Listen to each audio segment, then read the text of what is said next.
Okay. Get that rang back. Wash my hands. What's up, man? Sergeant Slaughter, how you doing?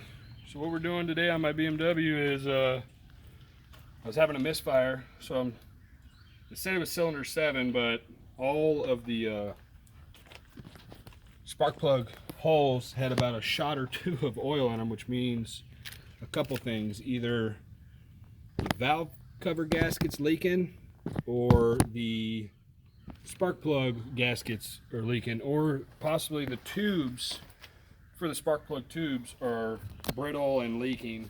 So what I'm going to do is, we've already yanked out, as you can see, all the spark plugs. Threw out the 2 bad coils over there that had show of wear. We're going to swap all of them, suck out all the old original oil. Things are fried. Suck out all the old original oil, and hopefully that solves the problem, at least temporarily, until we get the gasket changed, and the spark plug gaskets and the tubes. That stuff's on order. It's going to take a month or 2 to get here. Because of supply chain shortage, probably. Yeah.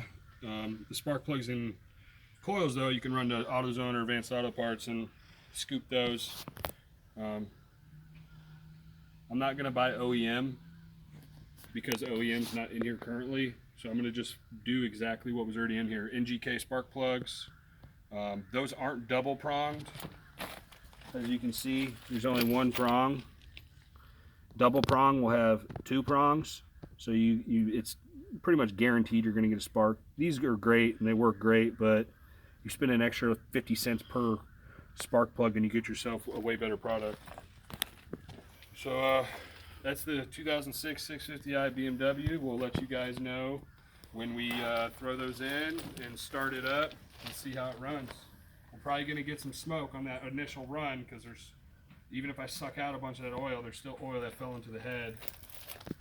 So we get a little bit of oil excess that will kick off when we start it, but as of now, that's done. We're going to take a little break and we'll get back to it. Peace out, bro.